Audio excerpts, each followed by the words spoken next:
दीपं पुराणं तमखिलवृजिनघिनं वैश्वसूनं नतोऽस्मि। नमो धर्माय महते नमः कृष्णाय वेधसे ब्रह्मणे नमस्कृत्य धर्मान् भक्ष्य सनातनं नारायणं नमस्कृत्य नरं चैव नरोत्तमं देवीं सरस्वतीं वैश्वं ततो जयमुदीरये। या दृष्टा निखिलाघशम्भशमने स्पृष्टा वपुपावने रोगाणामभिवन्दिता निरसने सिद्धान्तपत्राशिवे। प्रत्याशक्तिविधायिने भगवत् कृष्णस्य समरोपिता नस्ता तच्चरणे विमुक्तिफलदातस्यै तुलस्यै नमः। जय रूप सनातन भट्ट रघुनाथ श्रीजीव गोपाल भट्ट दास रघुनाथ। এই ছয় গোসাইয়ের করে চরণ বন্দন যাহা হইতে বিঘ্ন নাশ অভীষ্ট পূরণ। বাঞ্ছা কল্পতরুভ্যশ্চ কৃপা সিন্ধুভ্যৈব চ পতিতানাং পাবনেভ্যো বৈষ্ণবেভ্যো নমো নমঃ। সব শ্রোতা বৈষ্ণবের চরণে নমস্কার, সবে মিলি চরণ ধুলি শিরে দাও আমার।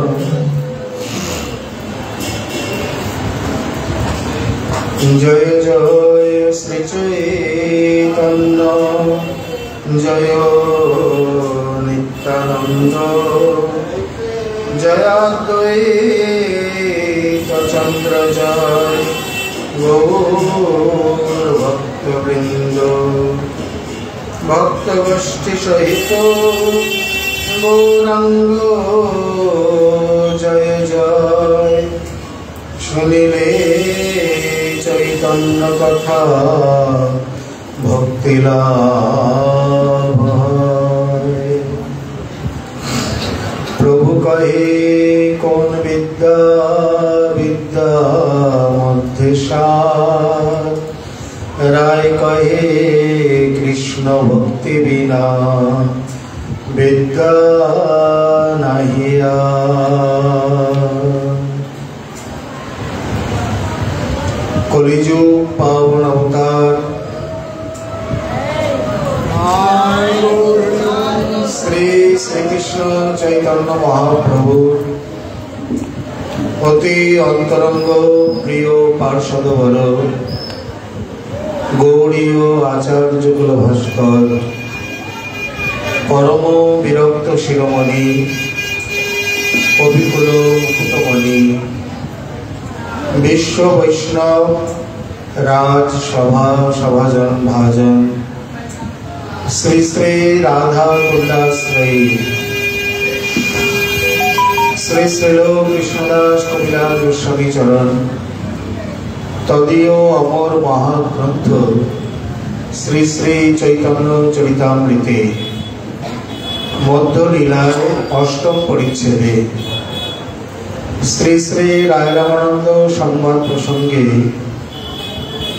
প্রশ্নোত্তর বর্ণন মুখে বলছেন, প্রভু কহে বিদ্যা মধ্যে কোন বিদ্যা সার, রায় কহে কৃষ্ণ ভক্তি বিনা বিদ্যা নাহি আর। এই পয়েমেরই ব্যাখ্যা মাধুরী প্রসঙ্গে আমরা গতকাল বিদ্যা কি বা কয় প্রকারের সেই সম্বন্ধে সামান্যত দিগদর্শন করে এসেছিলাম। তার মধ্যে এখানে তিনি বলছেন কৃষ্ণ ভক্তি বিনা বিদ্যা নাহি আর। কৃষ্ণ ভক্তি ছাড়া বিদ্যা নেই। বিদ্যা যে জড়া এবং পড়া দুই প্রকারের, তার মধ্যে কৃষ্ণ ভক্তিকে যথার্থ বিদ্যা কেন বললেন? কৃষ্ণ ভক্তির অনেক নাম আছে। এমনি বিদ্যা ছাড়াও তার এক নাম হচ্ছে ব্রহ্মবিদ্যা, অর্থাৎ ব্রহ্মবিদ্যা মেধা। প্রথমেই অবিদ্যার করিয়ে বিনাশ, তবে ব্রহ্মবিদ্যা ভক্তির পাইত প্রকাশ। অবিদ্যা, অস্মিতা, রাগ, দেশ, অভিনিবেশ, এই পঞ্চপর্বা অবিদ্যা নাশ হলে তবে কি ব্রহ্মবিদ্যা বা শ্রী ভক্তি প্রকাশিত হয়ে থাকে। যেমন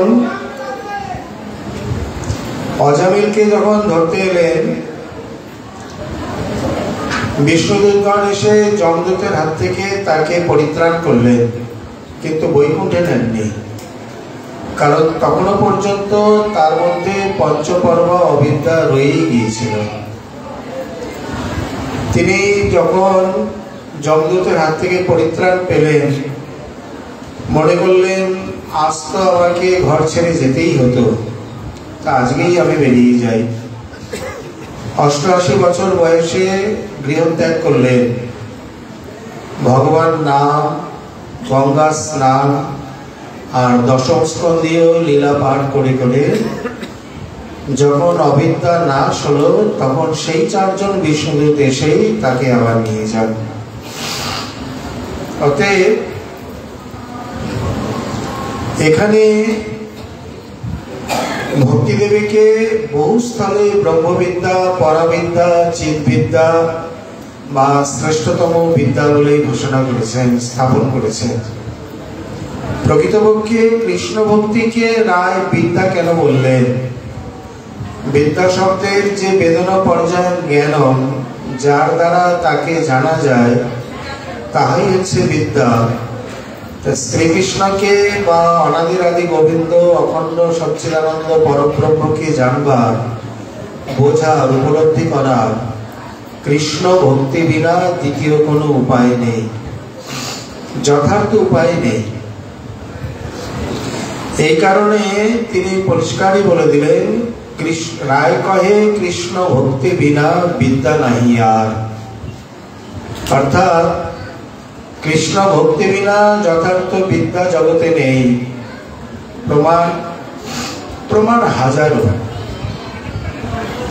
উপনিষদেও যেমন বলছেন, ভক্তি রেবৈনং নয়তি, ভক্তি রেবৈনং দর্শয়তি, ভক্তিবশ পুরুষ, ভক্তি রেব গরীয়সী বরীয়সী ভূয়সী মহিষী চ। ভক্তি তাকে আনয়ন করে, ভক্তি তাকে দর্শন করায়, ভক্তি তাকে বসে ভুলে করে রাখে। ভক্তি ছাড়া সম্ভব নয়। অতএব ভক্তিকে এই জন্য পরাবিদ্যা বলা হয়েছে। যেখানে শ্রী দুর্বাসা ঋষি তিনি অম্বরীশ মহারাজের প্রতি দ্রোহ আচরণ করলে শ্রী সুদর্শন চক্র আপনা আপনি তার পিছনে ধাবিত হয়। কারণ বিষ্ণু চক্র সুদর্শন রক্ষক থাকিতে কার সাধ্য আছে যে বৈষ্ণব জনের লঙ্ঘিতে। যেহেতু অম্বরীশ মহারাজ তার জন্য প্রার্থনা করে দাঁড়িয়েছিলেন, এই জন্য সুদর্শন তাকে দগ্ধ করতে পারেনি, কেবল ধাবিত করিয়েছে। ত্রিভুবন ঘুরিয়ে ব্রহ্মলোক শিবলোক হয়ে সোজা বৈকুণ্ঠ লোকে গিয়ে বলছে, প্রভু আপনি ব্রহ্মণ্যদেব, আমি ব্রাহ্মণ, আমাকে আপনি রক্ষা করুন। ভগবান যেন কানে কম শোনে, বলছেন কিছু বলছো নাকি? বলে হ্যাঁ, আমাকে রক্ষা করুন। বলছে পারবো না। কেন? অহং ভক্ত পরাধীন ঝাসতন্ত্র ইভৎ দ্বিজ, সাধুবীর গ্রস্ত হৃদয় ভক্তির ভক্ত জনপ্রিয়। যদ্যপি স্বতন্ত্র আমি, স্বতন্ত্র আচার, তথাপিও ভক্তাধীন স্বভাব আমার। যদ্যপি আমি স্বাধীন স্বতন্ত্র, কিন্তু তথাপি আমি ভক্তের অধীন। অতএব আমি তোমাকে রক্ষা করতে পারবো না। এই অংশ যদি সূক্ষ্ম বিচার করা যায়, দুর্বাসা ঋষি কি বলছেন, যে আমি তপস্বী, আমি ব্রাহ্মণ, আপনি ব্রহ্মণ্যদেব, আমাকে রক্ষা করুন। ভগবান উত্তরটি ঘুরিয়ে দিলেন। কিভাবে? অহং ভক্ত পরাধীন। এর মানে কি? অহং ভক্ত পরাধীন বলতে তার মানে তুমি তপস্বী, জ্ঞানী, যোগী, ধ্যানী, ন্যাসী যেই হও না, মাত্র শরণাগতি চলে, ভক্তি চলে। দুর্বাসা ঋষিকে একটা শর্ত ফেলে দিলেন, আমি তপস্বী, আমি দুর্বার রস ভোজন করি, আমার কিছুই নেই, লোটা সোটা লেঙ্গুঠা, লোটা মানে ঘটি, সোটা মানে লাঠি, লেঙ্গুঠা মানে ডোরকোপে। আর অম্বরীশের পৃথিবীর রাজা, ৭-৭টা স্ত্রী, সেই প্রকার ভোগ ঐশ্বর্য তুলনা করলেন। আমি ব্রাহ্মণ তপস্বী আর আপনি ব্রহ্মণ্যদেব, তাতে আমাকে রক্ষা করুন। ভগবান কোনো শর্ত সাপেক্ষে করেন না, কোনো চুক্তি সাপেক্ষে কিছু করেন না। ওটা এই জগতে লেনদেনে হয়, ওই জগতে চলে না। যদি এই সমস্ত কথা না বলে আসলে পরিচয় কিভাবে দিতে হবে তারও শিক্ষা দিয়েছে। একই শাস্ত্রের মধ্যে কত কত কথা। এখানে যেমন শ্রী হনুমান তিনি অশোক বাটিতে উপস্থিত হলেন, সীতা দেবী তো চেনেন না, জানেন না, বলছেন তুমি কে? হনুমান অনেক রকম পরিচয় দিতে পারত, হনুমানের পরিচয় অভাব নেই, কিন্তু এইসব কথা না বলে সোজা অবনত মস্তকে বলছেন শ্রীরাম দূত অহম, আমি শ্রীরামের দূত, তদীয় ভৃত্য। আমরা হলে আমাদের যে শ্রেষ্ঠতম পরিচয় আমরা সেটা দিতাম। আপনি জানেন না আমি উমর, আমি রাধাকুণ্ডের তমুক, কিন্তু এইসব কিছু নয়। উনি বললেন আমি শ্রীরামের দূত। আর রামের কথা শুনেই সীতা দেবী বুঝতে পারলেন প্রভুই পাঠিয়েছে। এখানে যদি দুর্বাসা অন্য কথা না বলে শুধু পরিষ্কার বলতেন প্রভু আমি আপনার শরণাগত, আমাকে রক্ষা করুন, তাহলে কিন্তু এত বাদ বিবাদ এসব কিছুই আসে না, এত যুক্তি তর্ক কিছুই আসে না, সোজা। কারণ অভয়ং সর্বভূতেভ্য দদাম্যে তদ্ব্রতং মম, কৃষ্ণ তোমার হও যদি বলে একবার, মায়াবন্ধ হইতে কৃষ্ণ তারে করেন পার। ওপার থেকে যখন প্রথম রাবণ বিভীষণকে তাড়িয়ে দিলেন, বিভীষণ এসে শ্রীরামের চরণে শরণাগত হলেন। প্রথমে শিবিরে সকলে ধরলেন, রামচন্দ্র যেখানে আছেন সেখানে ধরে নিয়ে গেলেন, বন্দী করেননি, নিয়ে গেছেন। রামচন্দ্র একটু পরীক্ষা করলেন সবাইকে। জাম্ববান, মন্ত্রী, সুগ্রীব, অঙ্গদ, ওদিকে হনুমান, লক্ষ্মণ, নল, নীল ইত্যাদি আরো 7 জন রয়েছে। ভগবান সকলের কাছে জিজ্ঞাসা করলেন, তাকালেন, মানে কি করণীয় এই মনোভাব নিয়ে তাকাচ্ছেন। জাম্ববান প্রথমে বললেন, মহারাজ প্রভু সামনে যুদ্ধ আসন্ন, এরা মায়াবী, কোন ছলে কি জন্য এসছে না বুঝে কোনো মতেই কিছুই করা যাবে না। আর এসছে যখন আপাতত বন্দী হয়ে থাকুক, যুদ্ধ শেষ হলে তারপরে বিচার বিমর্শনা হবে। সুগ্রীবের দিকে তাকালেন, বলেন আমি জাম্ববানের সঙ্গে সহমত। লক্ষ্মণ তো আগেই, উনি তো লাফাতে ওস্তাদ। লক্ষ্মণ বলছেন প্রভু খবরদার, মানে প্রভু এখন যুদ্ধ আসন্ন, রাক্ষসের কোনো বিশ্বাস নেই। কিছু কিছু লোক আছে না, মানে আগে থেকে এমন লাফালাফি শুরু করে যে অস্থির করে দেয়। রাম তো ধীর শান্ত নায়ক, ধীর স্থির শান্ত। সকলে যে যার মুখে বলতে লাগলেন, হনুমান চুপ করে দিয়েছেন। সবার শেষে বলছেন, হনুমানজি আপনি কিছু বললেন না? বলেন প্রভু বলার তো কিছু নেই। কেন? উনি কে, কি জন্য এসছেন আমরা বাইরেটা দেখে বলবো, আপনি তো ভিতর দেখতে পাচ্ছেন, আপনাকে বলার কি আছে? একদম পরিষ্কার। আপনি তো অন্তর্যামী, আপনি তো আমাদের থেকে ভালো বোঝেন, ভালো আমরা বাইরেটা দেখছি, আপনি বুঝতে পারলেন। তারপরে গিয়ে বলছেন, ওঠো লঙ্কেশ, সর্বপ্রথম সম্বোধন লঙ্কেশ্বর। কেন? লঙ্কেশ্বর তো রাবণ, বলে তারপরে ইনি হবে। ভাবিনী ভূতবৎ উপচার ন্যায়তে তিনি তাকে লঙ্কেশ্বর বলে সম্বোধন করলেন। বললেন, বসো, এটি আমার ব্রত। কেউ যদি আমার চরণে একবার এসে শরণাগত হয়, আমি সর্বভূতের থেকে, সর্বজীবের থেকে তাকে অভয় প্রদান করি। এটা আমার ব্রত, সংকল্প। আমি নিজে নষ্ট হয়ে যাব, কিন্তু তাকে নষ্ট হতে দেব না। সকলের তো একেবারে মুখ চুপ হয়ে গেল। হনুমান বুঝতে পেরেই উত্তরটা দিয়েছেন। আচ্ছা, এইখানেও তো আমাদের প্রকাশ পেয়ে যায়, তাহলে হনুমানের ভক্তি আছে, বাকি কারোর ভক্তি নেই? বলে আছে, হনুমানের মতো নেই। এটা তো পরিষ্কার। যখন অশ্বমেধ যজ্ঞে একে একে করে পাঠালেন শত্রুগুলো, লক্ষণ, ভরত, তিনজন মহাবীর ধরাশায়ী, হনুমানকে পাঠালেন। হনুমান ভাবছে এত বড় বীর, সব ধরাশায়ী, এই দুটি বালককে যুদ্ধ করবো পরে, আগে এদের পরিচয় জানি। পরিচয় বললে তো যে পরিচয় দেবে না। হনুমানজি ধ্যানমগ্ন প্রার্থনা করলেন, এদের যে পিতামাতা, তাকে আমার হৃদয়ে দর্শিত হোক। বুঝতে পেরেছেন তো? সঙ্গে সঙ্গে সীতারামের মূর্তি ভেসে উঠল হৃদয় কন্দরে। ও আমার প্রভুরই সন্তান।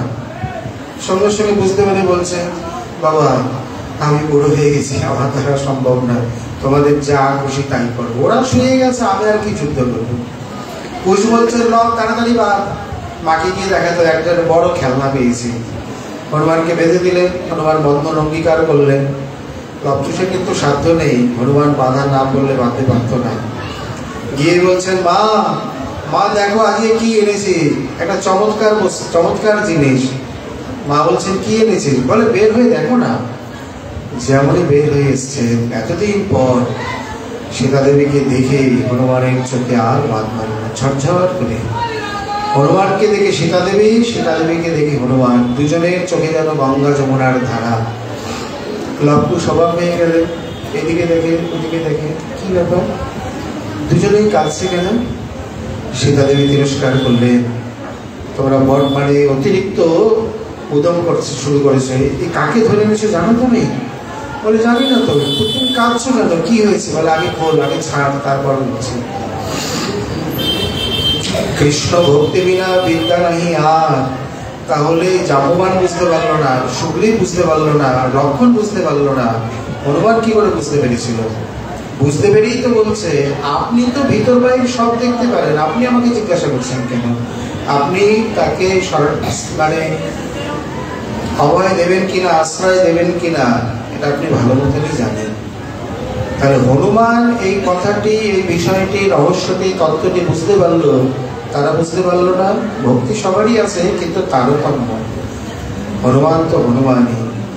নৈষ্ঠিক ভজনে এই তোমারে কহিলাম ভাই, ইহা হনুমান ইহাতে প্রমাণ। ঠাকুরমশাই আর কারো দৃষ্টান্ত পেলেন না। নিষ্ঠা ভক্তি বোঝাতে গিয়ে সেই রামায়ণ থেকে হনুমানকে টেনে আনতে হলো। বাস্তবে তার নিষ্ঠার কাছে অন্যের নিষ্ঠার তুলনা হয় না। অতএব এই জন্য বলছেন যে কৃষ্ণ ভক্তি বিনা বিদ্যা নেই। আর যদি দুর্বাসা ঋষি বলতেন যে প্রভু আমি শরণাগত, আপনি আমাকে রক্ষা করুন, তাহলে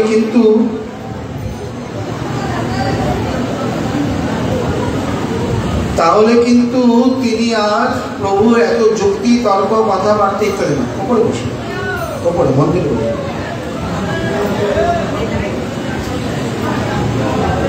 অতএব এই জন্য বলছেন যে রায় কহে কৃষ্ণ ভক্তি বিনা বিদ্যা নাহি আর। যে বিদ্যার ফলে তাকে সম্পূর্ণরূপে জানা যায়, বোঝা যায়, অনুভব উপলব্ধি করা যায়, পরম বিদ্যা। উপনিষদের বাণীতে, দৃষ্টান্তে বা আমরা চাক্ষুষে দুর্বাসা ঋষিকে তিনি পরিষ্কার বলে দিলেন যে দারানারো পুত্রান্ত বিত্ত তারান সর্বান এপামান শরণং যথা কথম কাংস্ত্যক্তম উৎসাহে।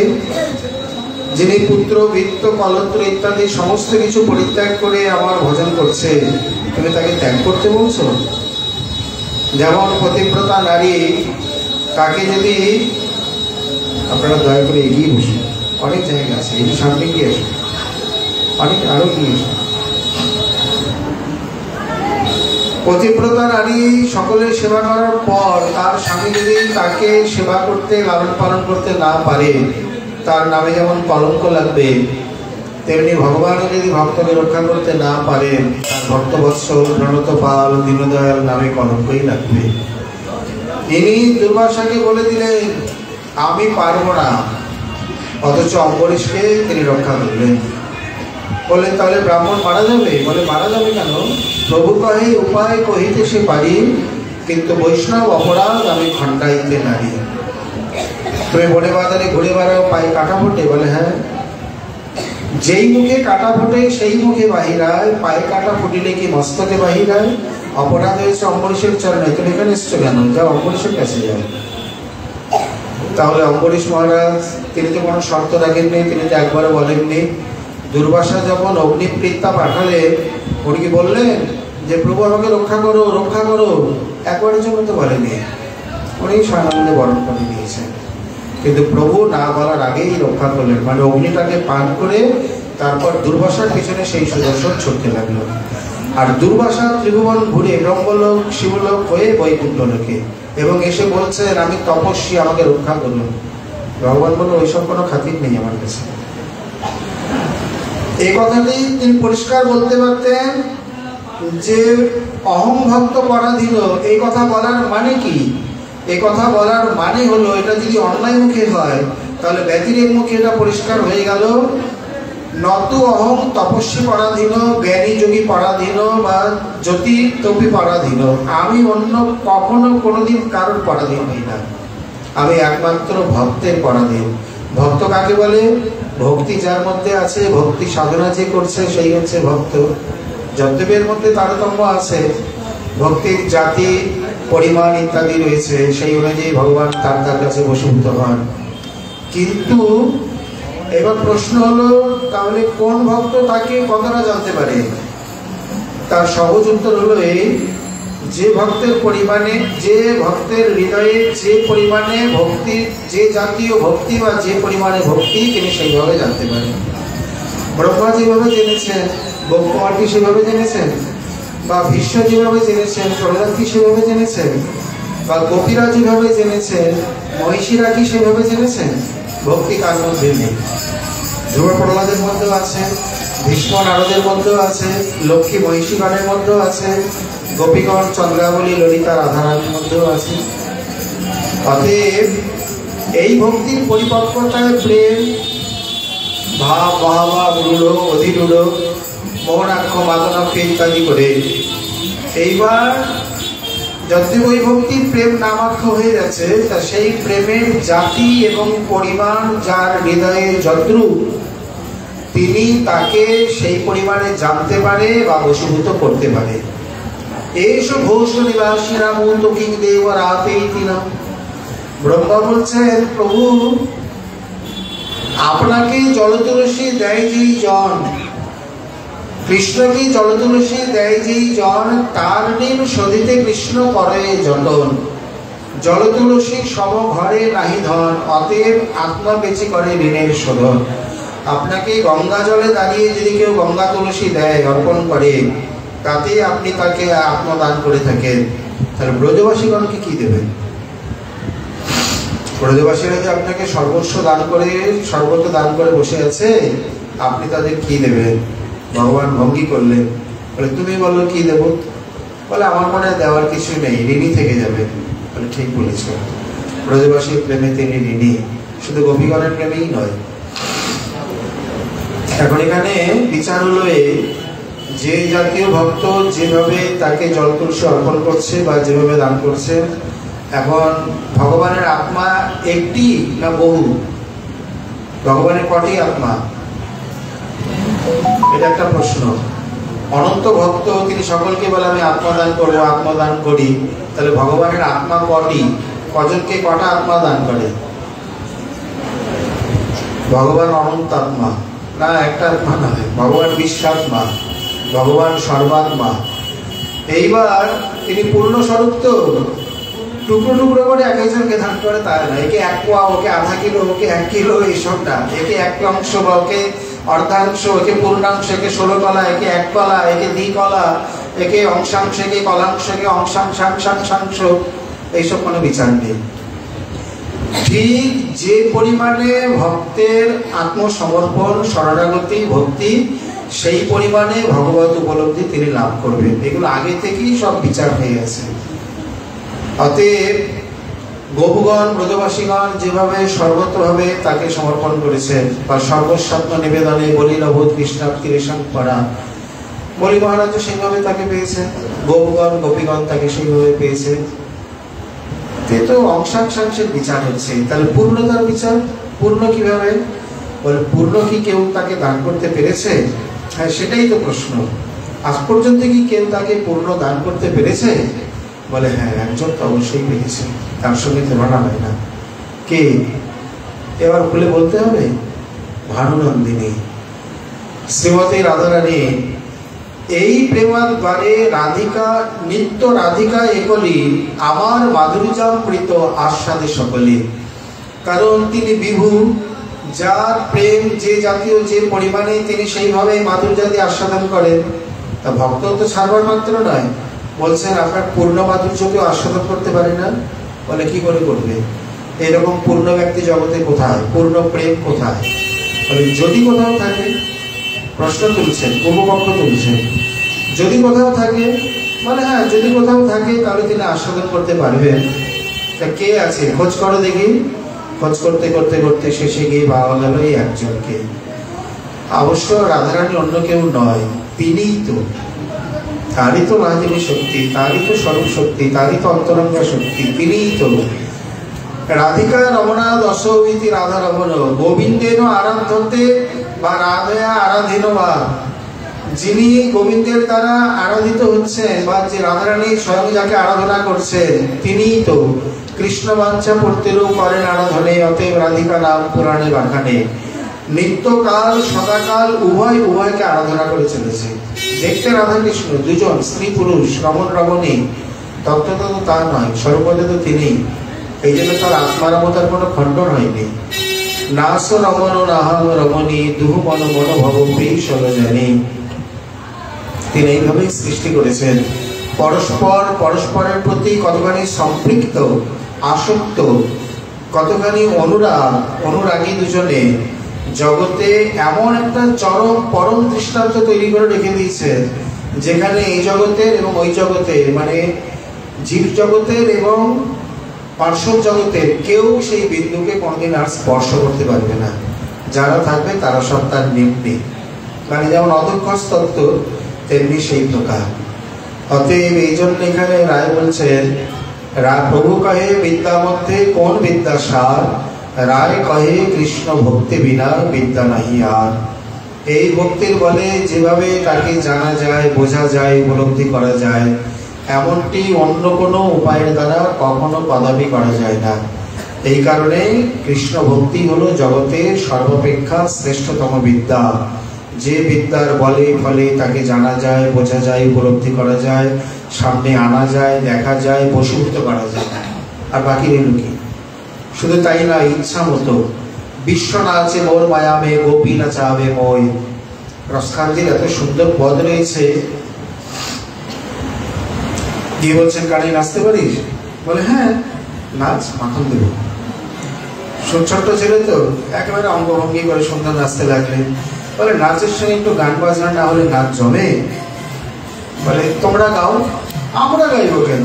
তুই গাইবি, তুই নাচবি, মাখন তো তুই খাবি। মু করে গান শুরু করলেন। কিছুক্ষণ নাচার পর বলছেন, দাও মাখন দাও। বলে মুখ হা কর। যেই মুখ হা করেছে, 2-3 দিনের বাসি ঘোল এমনি টক, আরো টক হয়ে গেছে, মুখের মধ্যে দিয়ে দিয়েছে। আর যেমনই মুখের মধ্যে দিয়েছেন,